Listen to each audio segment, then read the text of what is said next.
Stop delegating tasks, start delegating results. When you do this right, you're going to see your life change. I've been able to grow my business over 2 times and more than half of my work week reduced and brought back to me to do whatever I want. And here's how you can do the exact same thing. And look, it's not going to happen overnight, but what I do suggest in this video, you're going to see a shift. And once you experience it, I'm telling you, there's no coming back from it. You're going to want more and more. So let's go. Why delegation keeps failing and how to fix it for good. You have to stop handing off tasks. You have to transfer ownership, and there's a method of doing that to where it's going to get results.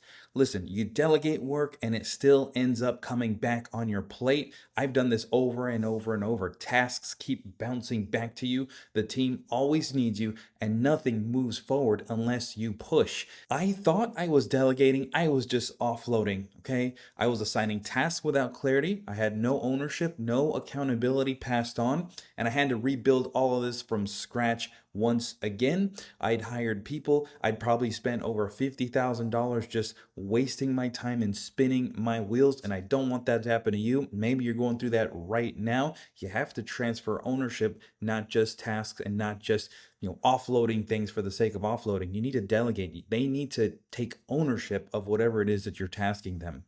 Founders delegate tasks, leaders delegate results. Task is something like do this and just do it robotically, essentially.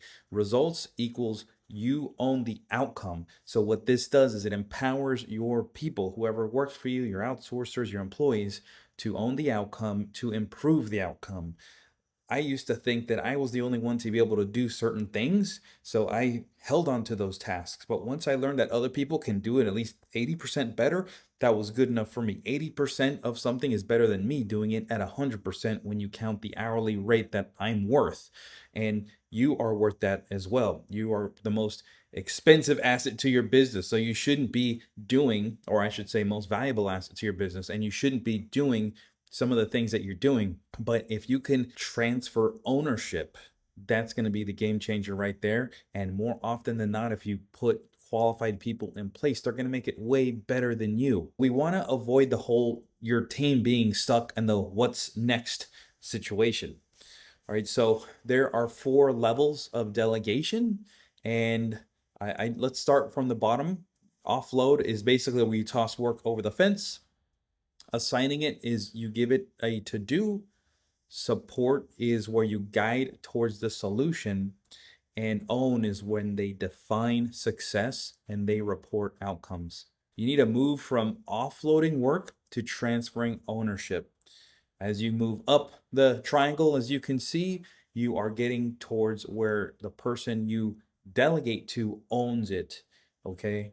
So you're going from offloading tasks, but you're still going to need to support it to properly assign it, give them the support. How do you support it and not have to go back over and over again? Is by creating SOPs and documentation. Once that's in place, they will own the outcome. They might even improve it. That's what's happened to me time and time again. So stop saying, let me know if you have any questions, okay? When you do that, you leave the door open. Maybe you say that at the very, very beginning. Let me know if you have any questions. I'll be here for this first initial test run or this first round. But honestly, you should be saying this instead. What will success look like here? When should I expect an update? What might get in your way? Language drives ownership. So, like I said, don't say, let me know if you have any questions, because you're leaving the door open for these tasks to come back to you. Like I said, if it's day one of the new hire, you could tell them that there's a small period where you're going to be available. Usually for me, it's like less than a week. And then after that, they're on their own. And if they can't produce better results, then that's another conversation. But when you bring on qualified people or you have somebody qualified on your team, let them have ownership of it. Remember, language drives ownership. So you want to ask them, what does success look like? When should I expect an update and what might get in your way? And that's it. And then get out of their way and let them do what they're great at. I hired some great people, but then I became their bottleneck. I paid top dollar. I didn't install any outcome clarity. This whole thing was just built on guesswork. So I had to rebuild things. And this cost me a couple $100,000.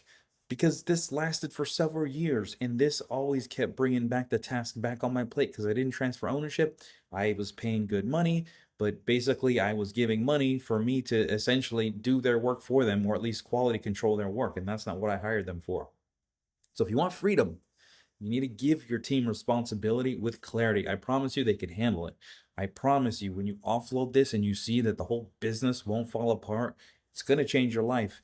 And like I said earlier, once you taste a little bit of this, you're going to want more and more and more. And this is going to free you up to be the visionary leader for your business that you were born to be, so that you can focus on higher valued things with your time, visionary, new offers, new markets, strategic relationships, not the nitty gritty stuff. All right. So when you give your team responsibility with clarity, talking about clear outcomes, support frameworks, so SOPs, the autonomy to solve, give them some freedom, and then a regular review rhythm just to make sure that they're staying on track, but have them report back to you on that. So this is where the magic happens. When you do this properly, I'm talking about, in my case, buying back 25 plus hours per week. What do I do at that time? I might start a new business like I've done a couple of times already. I started a 7-figure land business on the side using these principles. It's a land flipping business, and these land deals bring big, huge pops of cash, and I only run it in about an hour a day or less. That's what you can do with the time that you buy back, or spend time with your family. I'm doing that as well. Or spend time continuing to be the visionary leader that your business needs. Your team will then run with vision because you're casting vision. Your business will grow while you rest, or while you travel, or while you do whatever it is that you want to do. So are you ready to stop being the bottleneck in your business? I know I was, and I'm never looking back. I want more and more of this. I'm starting new businesses, setting up passive income streams, not businesses that are literally passive, but they feel passive because of the SOPs that I put in place. And honestly, I tell my team, you've got free liberty to spend anything you want on this topic. In the land business, it's leads. Anything between $500 and $1,000, you've got free liberty. Actually, it's up to $1,000. Anything more than that, let's talk about it. But that eliminates 95% of the, hey, can I get this? Hey, can I get that? So long that the expense has to do with the topic that we've already approved, free game. Same goes with refunds in my supplement company. I have a supplement company that's a 8-figure a year business, and it's grown with me involved less because of the principles that I talk about in this book. I give my team the leeway to refund anything up to $1,000. Anything over that, let's talk about it. Anything under that, they've got free reign. I never hear about it. We never discuss it. They already know the principles. We already have SOPs in place. Are you ready to stop being the bottleneck? If the answer is yes, you know what to do. Grab the Buyback Time Formula book.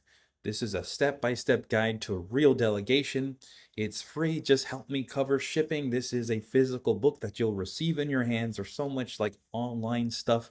This isn't just a PDF. Yes, you'll get instant access. Yes, you'll get a PDF to download minutes after you buy the book. But you're going to receive a book in the mail. Open it up, tear it up, highlight it, mark it up, chop it up. It is yours. What I tell people is buy the book. It'll arrive in a few business days. While you wait, get started with a PDF. Maybe print chapter 1 and start tearing that thing up. You know, it's going to have action steps. It's going to have principles that are going to change your life. This isn't just some book of tactics. This is higher level. This book is transformational. It's transformed my life. It's transformed dozens of other people that I've shared this with. And now I want to share it with you to transform your life. So go to buybackttimeformula.com/YT book. Buy it. Actually, like I said, I'm giving it free. Just pay shipping. Just help me cover the shipping cost. It's a nice thick book, 130 or so pages, lots of things, lots of action steps. This book isn't just something that's going to sit on your shelf. It's a book that you're going to be using over and over and over again. And hopefully you'll be referencing this book for years and years to come as you refine this process. But I'm telling you, once you taste a little bit of this, your life will never be the same, just like it's been for me. So go ahead, go get your book, buybacktimeformula.com/YT book, and I'll see you on the inside.